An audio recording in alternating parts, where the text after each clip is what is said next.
Friends, मैं जानता हूं कि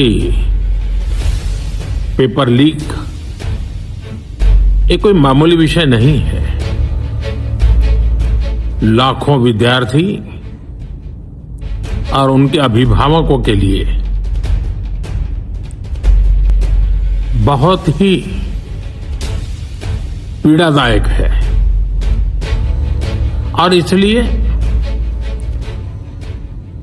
पेपर लीक घटना से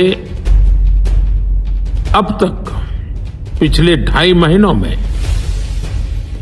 अनेक विध कदम उठाए गए, गुनहगारों को पकड़ा गया है, वे जेल में पड़े हैं। देश भर के युवाओं में बढ़ती नाराजगी और जंतर मंतर पर युवाओं के आक्रोश के बाद अब केंद्र सरकार ने मामले को संज्ञान में लेते हुए कठोर कार्रवाई किए जाने की बात कही है। पिछले कई दिनों से मचे संग्राम के बाद अब खुद देश के प्रधानमंत्री नरेंद्र मोदी ने सोशल प्लेटफॉर्म पर एक वीडियो जारी करते हुए जिम्मेदारों पर कठोर कार्रवाई करने की बात कही है। इस दौरान पीएम ने नीट पेपर लीक के बाद मारे गए छात्रों के लिए भी अफसोस जाहिर करते हुए उनके अभिभावकों को सांत्वना देते हुए इस प्रकार के कृत्य को दोबारा न होने देने से रोकने के लिए विशेष बिल लाने की बात भी कही है। Not acceptable to me. It should be a genuine demand by genuinely concerned people, in this case youngsters. So with that being Jantar Mantar पर पिछले 23 दिनों से भूख हड़ताल पर बैठे साइंटिस्ट सोनम वांगचुक ने सरकार से वार्ता के बाद अपना अनशन समाप्त कर दिया है। बता दें, इससे पहले केंद्र सरकार के मंत्रीगण गुरुग्राम स्थित मेदांता अस्पताल में उनसे मुलाकात कर और सरकार की ओर से उनकी चिंताओं के समाधान का सकारात्मक संदेश देने के बाद वांगचुक ने अपना अनशन समाप्त कर लिया है। मध्य प्रदेश में शहरीकरण के बाद अब शहरों को जोड़ने और आवागमन को आसान बनाने के लिए मध्य प्रदेश सरकार द्वारा बड़ी पहल की जा रही है।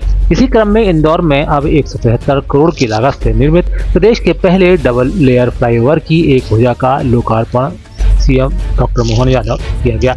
इस मौके पर प्रदेश के मुखिया ने कहा कि यह त्रिस्तरीय फ्लाईओवर सिंहस्थ 2028 की आवश्यकताओं के साथ ही भविष्य की बढ़ती यातायात जरूरतों को ध्यान में रखते और उसे विकसित की गई एक महत्वपूर्ण सौगात साबित होगी।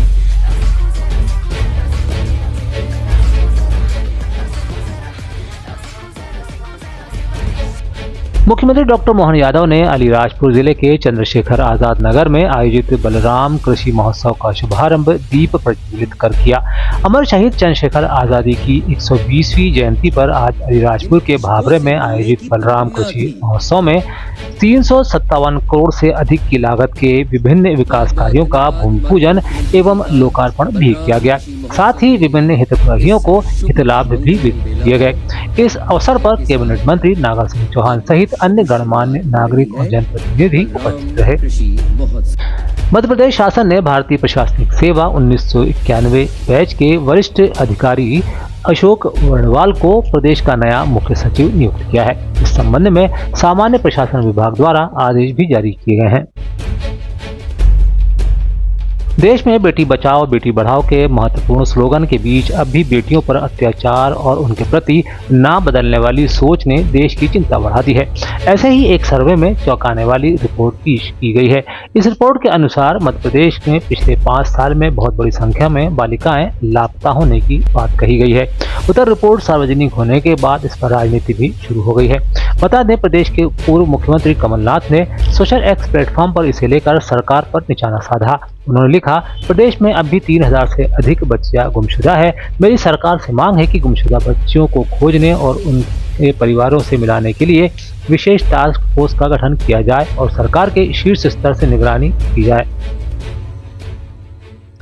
प्रदेश में स्वास्थ्य सेवाओं में सुधार और लंबे चौड़े बजट से सेवाओं का विस्तार करने वाली सरकार की घोषणाओं को ऐसी तस्वीरें आने के बाद किरकिरी का सामना करना पड़ता है। मामला डिंडौरी के सरकारी अस्पताल का बताया जा रहा है, जहां मरीजों को पानी की बोतल से ड्रिप चढ़ाई जा रही है।